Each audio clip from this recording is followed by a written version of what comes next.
One of the great things about curating your own show is you get to pick who's in it. It's one of the advantages. I had a chance to curate a show, my solo show, at the Gaslight in Glendale, Arizona, and this was one of those rare opportunities where I had a chance to do just that, where I could choose whatever I wanted. And one of the things I wanted to include was this three-part painting that you see right now. It's a three-part, my first real triptych. And it was exhibited in one state, but I wasn't happy with it and opted to really change it. So this show was the first airing of that painting really reworked. That's Paestua, my first three-dimensional sculptural painting, if you will. And this is the first of a series of round paintings that I'd worked on over several years. The first one goes back, I can't even tell you how far back it went, but these pieces were sort of a continuation of that process. So I had a whole suite of these round paintings, and they started to have the titles of important and major cities that had some significance for me. There's one of my favorites, the Egon Schiele inspired painting. And this one right here, that's a Diebenkorn, I called it Diebenkorn. It curves away from the canvas. Red, yellow, and blue, a three-part painting. And a representational painting that was brand new out of the studio with the fist in the middle of it. And then an older painting. And this is Paestua, again, my monument to women in combat. Really what this show was about was really showing where I had been as an artist as well as where I was going. And the challenge here was really putting together a show that was both abstract and representational. And a lot of people have a hard time with abstract work and sometimes have a problem with my representation. And putting them together presents something of a problem. But I really wanted to have some of those representational paintings that I really liked and I felt fit the theme of the show here, which was sort of an overview. So it kind of tells you my direction. That was that. And there's another companion piece to that that's up at the Herberger Theater actually right now. This is Detroit, where I was using canvas torn and ripped and string and rope to create the idea of this bound painting. This was amongst the first where you actually see the stretcher and the canvas together in something very simple where it was stretched that way then painted. And these are what I call the three steps, or the little steps rather. The little steps. They were little small paintings that I wanted to do. They were kind of studies for bigger ones. And of course a large-scale drawing that was Prismacolor using patterns and weavings.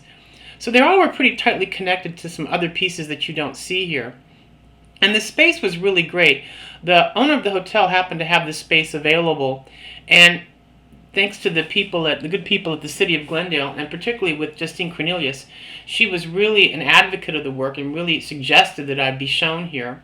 And I talked with the owner of the Gaslight, one of the owners of the Gaslight Inn, and he was really open to the idea. And it was a really great opportunity for me to put the work up and see it in a gallery context where I had total control over what was there. The only downside of this show, and this is the only downside, was there wasn't a lot of foot traffic there, and unfortunately, I didn't really get much of an audience, even though there were a lot of people on that street, walking by and coming by. They just really weren't. I don't know what it was, but they just weren't really attuned to what I was doing. I had some people come in, and it was really funny, and they looked at the work and just didn't know what to make of it and just walked out. They didn't even speak. It was an older couple. So it's really funny to me how people can become really intimidated by art and even artists through no faults of my own. I actually greeted them when they came in, but they saw these pieces and just couldn't connect. And I think that's one of the big problems about making art in Phoenix or the Valley period, is that when you're trying to do things that are that really take art to another place, or you're trying to break outside the box, it's very difficult to find patrons and to find support. I mean, I know I make the work because I want to make it. I mean, I'm very much a purist. I will not, jeopardize my vision. I'm not the artist that you would ever hire to do a kid's room unless you want your child to have an extremely sophisticated room. There'd be no, I just can't do that kind of, kitschy work. It's just not what I can do or what I want to do. But instead, I really want to expand art, expand painting, and really delve deeply into ideas and concepts. This painting, particularly the figurative paintings, really were a release for me in a lot of ways because they really liberated me to do the more abstract pieces. I know it's kind of strange, but I work with figure models all the time. And I really love working with the human form. That's the ceiling, which I thought was really great. You never know when you're going to get inspiration. But back on track, I love working with models and having them in my studio and then being able to take those ideas and work on them. Now here's kind of a tour. I'm breaking away here, but this is a tour of the hotel. And you can see what type of inn it is. It's a little bed and breakfast type of inn. And I actually talked the owner into putting pieces into the lobby because I was bound and determined that if they wouldn't step inside the gallery, at least they'd be forced to deal with my work when they walked into the hotel.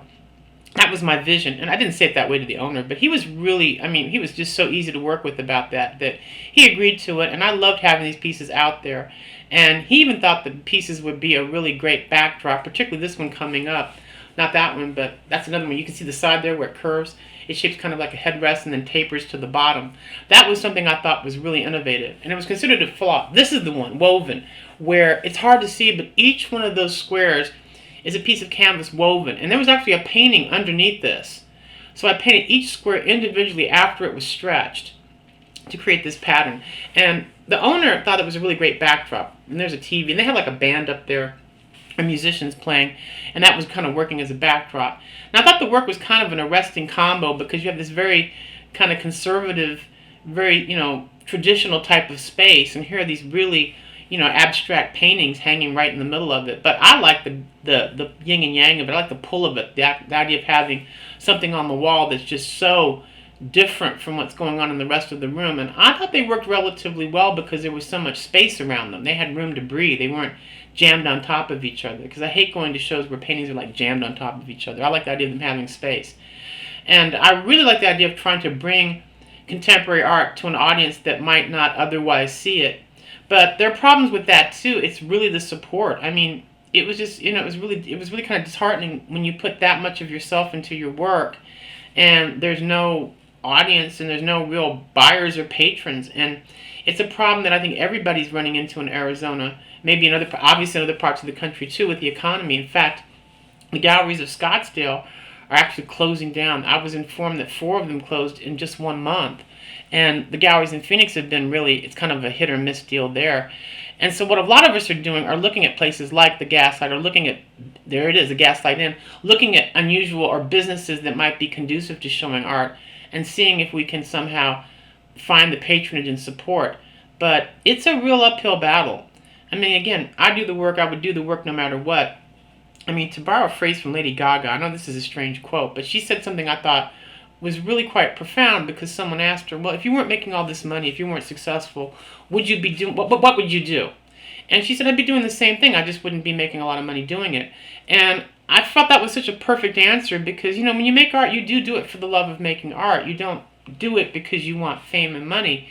But what happens is, as you want to do it, you realize, well, I don't want to hold down, a million and other crazy jobs that barely pay the bills. I really want to spend time in the studio working. And that's when you have to figure a way where you can do that, where you have the time and the energy. Because, these paintings are not the result of some really quick process. They really are labor intensive. There's some of my accoutrements that I brought with me, my camera, my laptop, all those kind of devices that make life so much more interesting and complex.